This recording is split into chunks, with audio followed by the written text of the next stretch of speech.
सरो फेस्टिवल के लिए उन्होंने कहा कि इस बार हमारे आका भाई लोग आपको बहुत दिल से याद कर रहा है, इसलिए इस बार आप सरो फेस्टिवल में शामिल होने से अच्छा है बोल के। उसका बाद अपना दौबाई जी आया, उसका पूरा टीम आया, आसोंग में दौबाई और सभी लोग आया था, अपना जो पुराने मित्र लोग हैं यहाँ के। आने के बाद मैंने बोला कि इस फॉर्मल इन्विटेशन का जरूरत नहीं है, क्योंकि जिस तरह से आप लोगों ने पहले कहा, मैं यहीं से ही आप लोगों का साथ इतना साल रह करके यहीं का ही मैं हूँ, इसीलिए मुझे फॉर्मल इन्विटेशन का कोई ज़रूरी नहीं है। आपने एक बात बोल दिया, मैंने हाँ बोल दिया। मैं भी बहुत सालों से रुक रहा था कि अपना जगह बाना में किस बहाने में आऊँ, कैसे करके आऊँ, क्योंकि इस कमी नहीं रहा, बाकी कैसे चला गया मैं, तो कोई बहाना नहीं मिल रहा था। तो इसलिए मैं मामा जी को और सभी सरो फेस्टिवल का टीम को मैं दोबारा से धन्यवाद देना चाहूँगा। तो आज का इस सरो फेस्टिवल के कमेटी के चेयरमैन दौबाई दिगेव जी, साथ साथ में हमारे चीफ पेट्रोन और होम मिनिस्टर मामा नतुल जी और मेरे छोटे भाई आज हमारे साथ जो गेस्ट ऑफ ऑनर के तौर पे आए हैं, एली तालंग जी, यहाँ के जेडपीएम मिजी दिगेव जी, अपने बीजेपी सर्कल के तना नाया जी और पप्पू के लादा ताइम जी, डीसी बिचोम, डीएसपी सेप्पा, सीओ बाना अबू धाबा जी। तो मैं भी एक मौका दूर रहा था कि आप लोग कब मुझे बुलाएं, लेकिन भगवान का कृपा है कि सही समय में मुझे यहाँ बुलाया, अच्छा लगा। मैं यहाँ आप लोगों का साथ रहा और ये जगह मेरे लिए कोई नया नहीं, बहुत पुराना जगह है मेरे लिए। सभी जो बंधु मेरे लिए साथ में थे, हम मेरा जहाँ स्वामी था, किस तरह से हम लोग काम करते थे। और ये जगह तो मेरा कैसे मेम्बर का यहाँ में हम लॉगिंग करता था, यहाँ पे जमा करता था, यहाँ से लेकर के हम लोग जाता था। तो इसमें हम क्या बोलेंगे, वो अपना ऐसा भी काम किया, जब ब्रिज नहीं था तब भी हम लोगों ने टिम्बर को रस्सी से भी पार करके भी हम लोगों ने काम किया। इसलिए बहुत सा चीज़ यहाँ जुड़ा हुआ है। इसलिए मैं सभी को मैं उस जमाना को मैं याद करता हूँ कि उसका बाद यहाँ से जब 100 मिल बंद हो गया तो मैं यहाँ से ईटानगर चला गया। ईटानगर जाने के बाद फिर अब इतना साल का बाद एक फॉर्मल प्रोग्राम में आना मेरे लिए बहुत मैं सौभाग्य फील करता हूँ आप लोगों को, जो आप लोगों ने मुझे यहाँ बुलाया। ज़्यादा कहने का नहीं है, क्योंकि आप लोगों ने जिस तरह से कल्चर का रिजर्वेशन का बात सभी लोगों ने कहा है, अपना विजय दिगो ने भी कहा है, मामा साहब ने भी कहा है, एली भाई ने भी कहा है। तो आजकल का ज़माना का जो भी यंग जनरेशन है और अपना जो पुराने लोग हैं, सभी लोग जानते हैं कि हमें अपना कल्चर को बचा के रखना जरूरी है। और मेरा ख्याल से सभी लोग कर ही रहा है, तो उसका बारे में ज़्यादा मैं विस्तार से नहीं बोलूँगा, क्योंकि जिस तरह से आप लोग ये रिजर्वेशन करके काम कर रहे हैं उससे तो पता चल ही रहा है कि यस आप लोग इसको कर रहे हैं। और आने वाले दिन में ये जो दिखा रहे हैं कि आप आने वाले यंगर जनरेशन कि इसको कैसे करके फॉलो अप करें, तो ये सारा चीज़ आप दिखा ही रहा है। तो इस तरह से इसका बारे में ज़्यादा नहीं बोलते हुए मैं, लेकिन एक जो देखा हूँ मैं, उस समय का बाना और अभी का बाना में बहुत डिफरेंस है। इससे पूरा का पूरा श्रेय तो मैं जरूर मामा नतुल जी को देना चाहूँगा और यहाँ का पब्लिक को, कि उन्होंने यहाँ का विधायक बन के, मंत्री बन करके जिस तरह से डेवलपमेंट किया है, ये तो आपको देखा था। हम लोग उस जमाने में देखता था, जब मैं बीच बीच में हमेशा कहता हूँ कि मीडिया भी सही है, लेकिन उस जमाने में एक आपको देखिए एक चैनल होता था। अब सीएम साहब का काम करने, अरुणाचल जिस तरह से बीजेपी गवर्नमेंट आने के बाद में जिस तरह डेवलपमेंट हुआ है, ये सभी लोग जानते हैं। आपको देखा था, किसी को कोई बोलने का जरूरत नहीं, मिसगाइड भी कोई नहीं कर सकता। सोशल मीडिया भी अभी हम लोगों को मिसगाइड नहीं कर सकता हमारे लोगों को, क्योंकि सारा का सारा चीज हम देख रहे हैं। कैसा पके कैसे डिस्ट्रिक्ट को बनाया है, कैसा बिचौं डिस्ट्रिक्ट को बनाया है, कैसा आपका अभी उस समय का बाना किस तरह से डेवलपमेंट हुआ है, ये सारा चीज हम लोग देखने मिल रहा है। तो इसलिए अभी का जो बीजेपी का सरकार है, ये सारा डेवलपमेंट में कॉन्सेंट्रेट है। अभी जिस तरह से आप होलोंगी का एयरपोर्ट देखिए, ट्रेन स्टेशन देखिए, और अब अच्छा आपका मेडिकल जो हेल्थ एजुकेशन भी देखिए, हर एक क्षेत्र में जहाँ जहाँ पब्लिक को जरूरी है उस जगह में जरूरत का चीज़ों को पहुँचाने में और करने में पूरा कामयाब रहा है सरकार। इसीलिए हमें पेमा खांडू जी का सरकार को और किस तरह से वो आगे और आगे हम लोगों को लेके जाए, उसके लिए हम लोग दुआ मांगना चाहिए। नेचिको आप देखिए एक टनल किस तरह से बन गया है, हम लोग कभी सोचा भी नहीं था कि कभी नेचिको में ऐसे टनल हो सकता है। सेला पास ये सब तभी हो सका है जब भारतीय जनता पार्टी का सरकार यहाँ आया है। उससे पहले कांग्रेस का सरकार था, उसमें किस तरह से डेवलपमेंट हुआ। रास्ता देखिए, अभी यहाँ से हम लोग पाली जी और इस तरह से जाते हुए कितना तकलीफ होता था रास्ता में, कितना 3-4 घंटा लगता था। अभी तो मेरा ख्याल से यहाँ नेचिको पहुंचने में मेरा ख्याल से 1 घंटा नहीं लगता होगा। तो डेवलपमेंट जिस रफ्तार से बढ़ा है तो अपना ये बीजेपी का सरकार का वजह से बना है। इसलिए बीजेपी का सरकार का होते हुए आप लोगों को विचम दृष्टि भी मिला है। हम सभी यहाँ के आकावासी अपना सीएम साहब पेमा खांडू जी को बहुत बहुत आभार व्यक्त करना चाहिए, मामा नतुल जी को आभार व्यक्त करना चाहिए जिस तरह से कहा है वो, अपना गुरु प्रदुम जी फॉर्मर जो एमएलए है उनको भी आभार व्यक्त करना चाहिए। सभी लोग जो आप लोगों ने मेहनत किया है उसका रंग, उसका जो एक फेस दिया है अपना सीएम साहब ने और भारतीय जनता पार्टी का जो नेतृत्व में। तो मैं यही एक आश्वासन दे सकता हूं कि कभी भी आपको डेवलपमेंट के एक्टिविटी में कुछ प्रॉब्लम या मतलब कुछ गुजारिश करना हो, कुछ आपका मेमोरेंडम देना हो या कुछ आगे ग्रीवेंसेस हो, तो अपना मामा नतुल जी तो आपका गार्जियन का हिसाब से यहाँ है ही है। जिस तरह से एलिंग भाई ने भी कहा है कि हम अलग डिस्ट्रिक्ट अभी हुआ है, पहले हम लोग सब ग्रेटर कामेंग में था, ग्रेटर कामेंग के बाद फिर ईस्ट कामेंग अलग हुआ। अभी इस कामेंग से अभी 2 और टुकड़ा निकल गया, बाकी कैसे और बिछों। फिर भी दिल हमारा अभी तक इसी में है, Kameng district, east Kameng district में। तो इसीलिए कोई भी डेवलपमेंट एक्टिविटी में मामा साहब है उससे मिल करके असेंबली में हो, कहीं में भी हो, कुछ बोलना होगा, कुछ करना होगा तो मैं जरूर करूँगा, इसमें जरूर साथ दूंगा मैं। इसलिए इसके लिए आप कोई चिंता करने का जरूरत नहीं है, क्योंकि बार बार मैं भी जानता हूँ, आप लोग भी जानते हैं कि मैं यही जगह से काम करके निकला हूँ। आप लोगों के साथ कितना घुल मिल कर काम किया, काट करके गया हूँ मैं। पुराने लोगों का, कुछ लोगों का मेरा पास लिस्ट है, क्योंकि मुझे भूल गया था, मैं बहुत लोगों को भूल गया हूँ, लेकिन जो मेरा साथ में टिम्बर में का जमाने में जो काम किया था उन लोगों को मैं अभी भी याद करता हूँ। उनका मैं सभी को तो नहीं याद कर सकता हूँ, लेकिन कुछ लोग जो मेरे साथ में बहुत सालों से मेरा दुख तकलीफ का समय में, क्योंकि मैं भी यहाँ नया था, नया आने के वक्त में जो लोगों ने मुझे यहाँ गाइड किया, जो लोगों ने मुझे साथ दिया, जिन लोगों ने मुझे उस दुख तकलीफ का समय में किस तरह से टिम्बर को ऑपरेट करना है, मुझे तो आता नहीं था, लेकिन जिन लोगों ने यहाँ में जो पुराना पहले से एस्टाब्लिश लोगों ने जिस तरह से मुझे गाइड किया है, मैं उन लोगों का नाम जरूर लेना चाहूँगा। हमारे बहुत बुजुर्ग नेता बिकाई दिग्यो जी, पायु दिग्यो जी, मेरे दोस्त तादर दिग्यो जी और जिलू दिग्यो, जपो, फेसी सपुंग, गेना सपुंग, राजा सपुंग, रिंगतन सपुंग, कातिया में, असुंग में, कोया में, हुमकुया में, गोभिया में, और अगर उस तरफ चला जाएगा तो अपना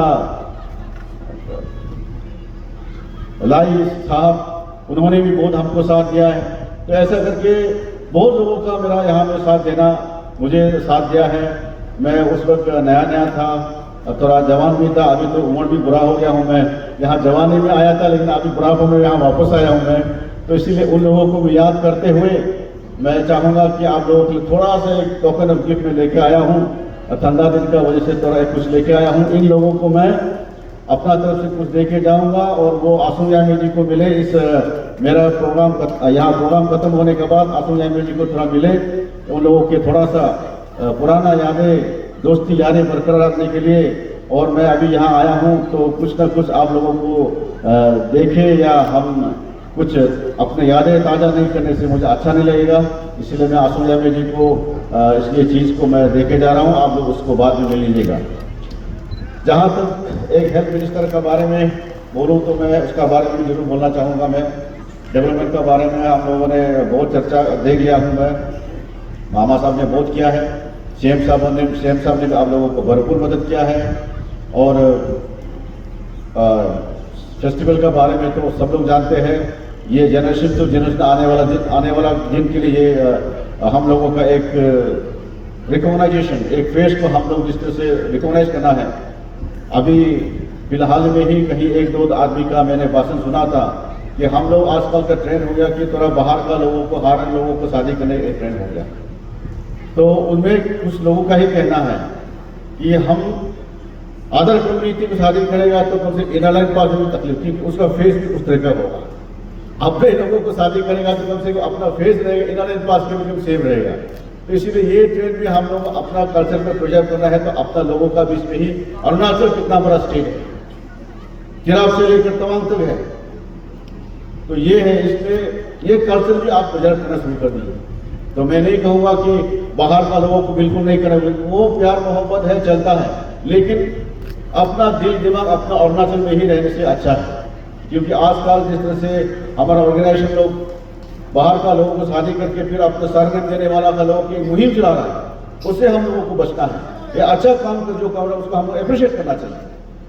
तो मैं हेल्थ मिनिस्टर का नाते में एक बात जरूर कहना चाहूँगा, यहाँ में जो आप लोगों ने डिमांड किया यहाँ पे पीएचसी का, मैंने अपना डीसी भोपाल जी से बात कर लिया हूँ मैं कि वो यहाँ एक लेटर बनाए, डीएमओ यहाँ का लेटर बनाए, बना करके अपना जीएसएस को दे, डायरेक्टर हेल्थ सर्विस को दे।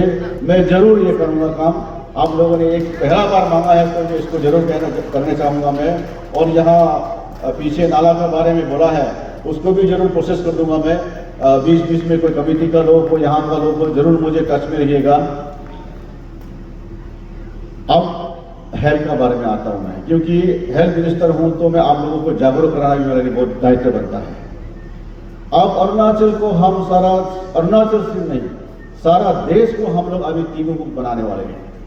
और इस टीबी मुक्त अरुणाचल और टीबी मुक्त इंडिया कराने में आप लोगों का बहुत सारा जरूरत पड़ेगा। मेडिकल डिपार्टमेंट सिर्फ अकेला नहीं कर सकते इसको। जब तक यहाँ के एडमिनिस्ट्रेशन, यहाँ का लोकल लीडर, यहाँ का पब्लिक जब तक साथ नहीं देगा, हेल्थ डिपार्टमेंट अकेला कुछ नहीं कर सकेगा। लॉ एंड ऑर्डर हो, एडमिनिस्ट्रेशन हो, किसी भी चीज में पब्लिक का कोऑपरेशन के बिना कुछ नहीं कर सकता है। इसीलिए अभी अरुणाचल एक मुहिम मिशन का तौर पे जा रहे हैं, टीबी मुक्त इंडिया, टीबी मुक्त अरुणाचल। मैं आप लोगों को यही गुजारिश करूंगा, डीसी साहब भी, भोपाल साहब भी यहाँ पे है, अपना डीएमओ को बोल करके जिस तरह से हम लोग टीबी मुक्त अभी हम लोग एक मिशन तौर पर काम करने जा रहा है, इसका बहुत जल्द आपको इसका इंटीमेशन दिया जाएगा, उसका ऊपर हम लोग काम करना है। दूसरा, जो हमारे यहाँ में अरुणाचल में कैंसर इस तरह के बीमार अरुणाचल में हो गया है कि एक साल में हमारा यहाँ से अरुणाचल से कम 1000 पेशेंट निकलता है बीमारी। ये बहुत बड़ा सोचने वाला बात है। बाकी स्टेट को सारा इंडिया का कंपेरिजन किया जाए तो कहीं में भी ऐसा नहीं है, लेकिन अपना अरुणाचल में 1000 पेशेंट, 1000 बीमारी एक साल में निकलता है। ये बहुत बड़ा सोचने वाला बात है। और एक कैंसर बीमार जब होता है तो मुझे अकेला, उनको अकेला, इस परिवार को अकेला नहीं होता है, सारा रिलेटिव को ऊपर चला जाता है। क्योंकि उसको ट्रीटमेंट करने के लिए हमें वेल्यूर, दिल्ली, महाराष्ट्र, कहाँ भेजना पड़ता है, तो खर्चा बहुत होता है उसमें। अपना प्राइवेट सोसाइटी में जो एक रिलेशन का बॉन्डिंग होता है, तो एक को बीमार होता है तो उसका परिवार अगर नहीं दे सकता है तो दूसरा वाला देता है, रिलेटिव देता है। इस तरह से करके इसका इकोनॉमिकली पूरा का पूरा हम लोगों को डाउन कर देता है। तो ये कैंसर बीमार को हम लोग खान पान में हम लोगों को थोड़ा सोच करके खाना पड़ेगा। और इसको लेकर के अरुणाचल का हेल्थ डिपार्टमेंट क्या कर रहा है ये भी आपको जानना जरूरी है। अरुणाचल का हेल्थ डिपार्टमेंट अभी इसका साथ गुवाहाटी का जो अपना डी बोरा कैंसर इंस्टीट्यूट है उसका साथ एमओयू किया है। एमओयू इसलिए क्या है कि इसको रिसर्च किया जाए अरुणाचल में कैसे इतना बीमारी हो रहा है कैंसर का, इसको लेकर के हम लोगों ने एमओयू साइन किया है। अभी जीरो में अभी इसका रिसर्च शुरू होने जा रहा है।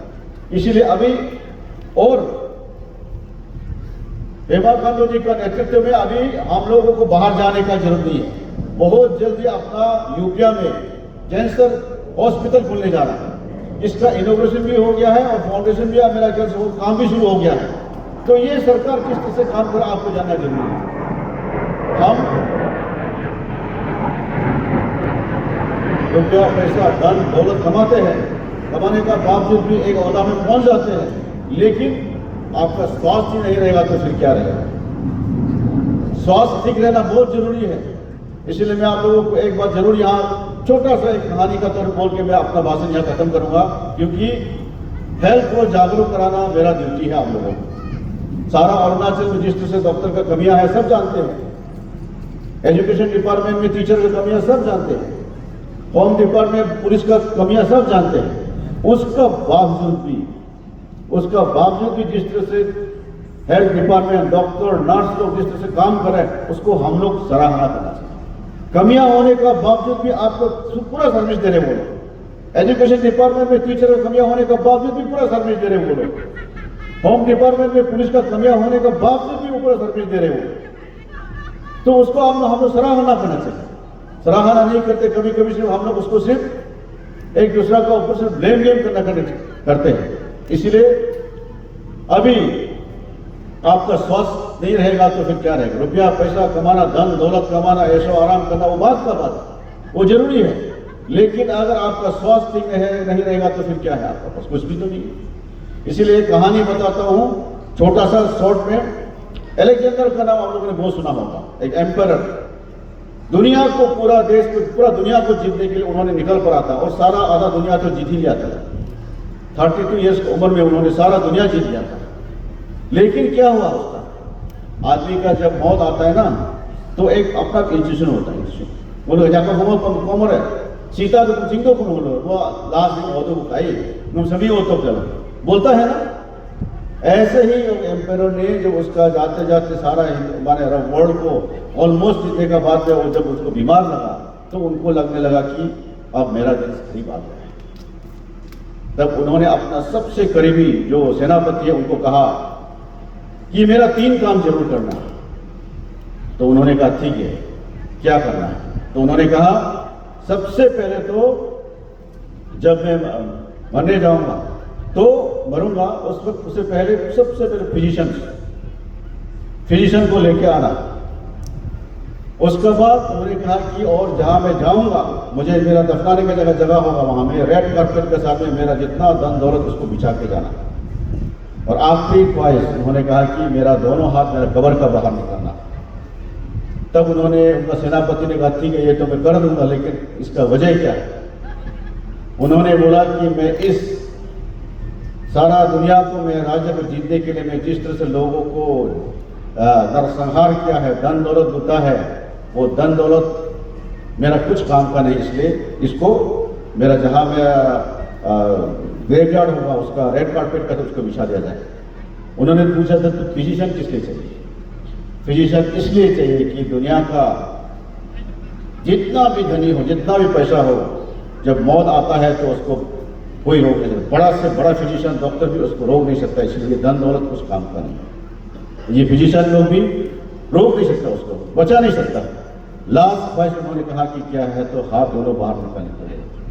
तो उन्होंने कहा कि लास्ट दोनों हाथ इसलिए मैंने बोला कि मेरा दोनों कब्र में मेरा हाथ को बाहर निकाल के रखना। उन्होंने कहा कि इसलिए कि मैं खाली हाथ आया था और मैं खाली हाथ जा।